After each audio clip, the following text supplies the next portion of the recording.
Hello and welcome to Frontrunner Motorsport.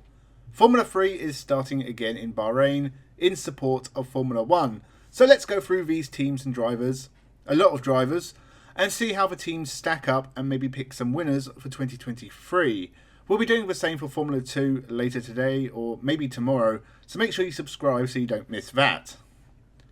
PHM Racing by Charouz. A new team on the grid, PHM have taken over the Charouz team that only scored a single point in 2022 courtesy of Francesco Pizzi. Despite going through 8 drivers in 2022, none of them return. Instead we have a returning Sophia Florsch. She didn't score points for Campos in 2020 and has since spent time in the World Endurance Championship and DTM.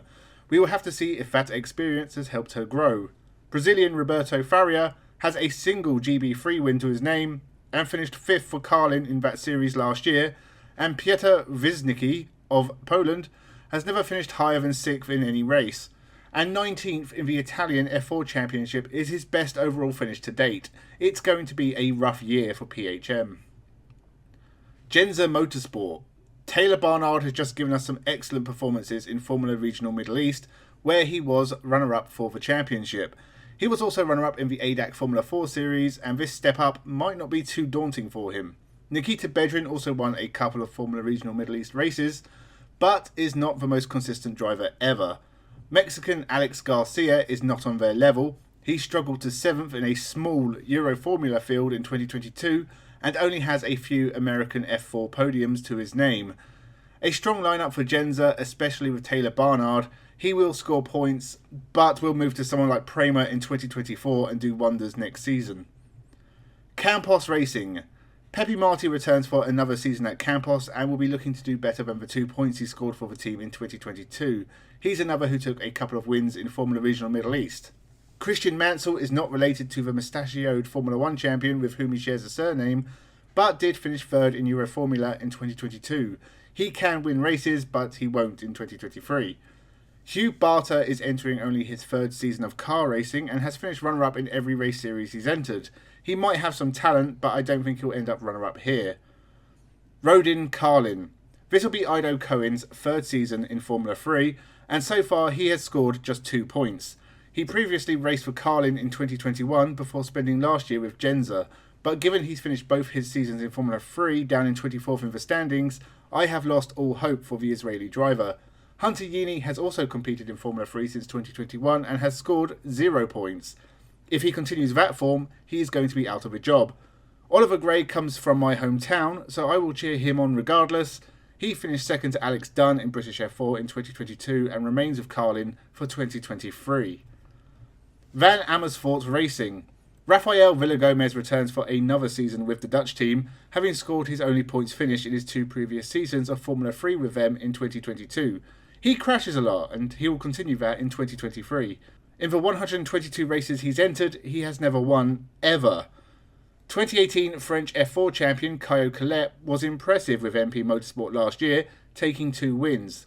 He has 7 Formula 3 podiums to his name, and I'm surprised he hasn't been given a Formula 2 drive. Another good season will surely make that likely. Tommy Smith is an unimpressive Australian who finished 19th in GB3 in 2022 and doesn't have many impressive results to fall back on. Colette will score points, but I doubt the other 2 will get many, if any. High-Tech Pulse 8. A very decent 3 drivers for High-Tech. Sebastian Montoya burst onto the scene in 2022, scoring points on his 2 starts in Formula 3 for Campos, as well as winning his 1st start in Formula Regional Asia.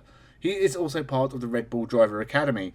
But 2023 has started poorly. He was not great in Formula Middle East, so needs to step it up in Formula 3. Gabriel Mini was runner-up in Formula Regional European, losing out to Dino Bogonovic. The 2020 Italian F4 champion is a talent for the future, and he could get some decent results. Finally, Luke Browning is a British F4 and last year's GB3 championship winner.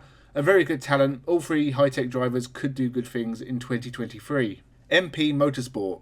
Grabbing a very talented Franco Colapinto is a good move for MP. He could be a top challenger.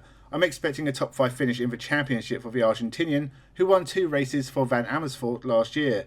Mari Boya was a runner-up in F4 Spain in 2020, but has spent the last 2 years being very average in Formula Regional European. He did win races in the Middle East earlier this year, so might do better than expected. Johnny Edgar is on his third season and has been a regular point scorer for Carlin and Trident. Last year he had a poor start to the season but scored points at the last 6 races. He needs to do that and start the year with points. Franco Colapinto is the pick of these drivers. He could be a title contender. Art Grand Prix. Gregoire Saucy was a disappointment for Art in 2022. The 2021 Formula Regional European Champion only finished 15th with 1 podium. He can do better than that and he needs to, or he's going to slip down to one of the lower teams. 2020 British F3 champion Caelan Fredericks has a year and a half behind him now, and this is the best chance he has had of getting some decent results. He's never finished higher than 5th, so there is definite room for improvement. Bulgarian Nikola Zolov is a great young talent, possibly the best racing talent to ever come out of Bulgaria. He's only competed in 24 races and has won 13 of them. He's only just turned 16 and dominated F4 Spain last year. He scored points in Formula Middle East earlier this year. He could be one to watch and is perfectly placed if the F1 grid expands in 2026. Trident. Leonardo Fornaroli has won an Italian F4 race and nothing else. He did finish 8th in Formula Regional European, but I can't imagine him doing much at this level just yet. Gabriele Bortoletto did better in Formula Regional European. He finished 6th, but he did win races. He also won a race in Formula Regional Asia, but like Fornaroli is a step down from the talent Trident usually signed for Formula 3. Oliver Gopher won the Euro Formula Championship in 2022 and got a 4th place for Campos in Formula 3 last year. He's definitely the pick of the Trident drivers, but Euro Formula was not very competitive in 2022, and this will be his first real test, just to see how good he really is.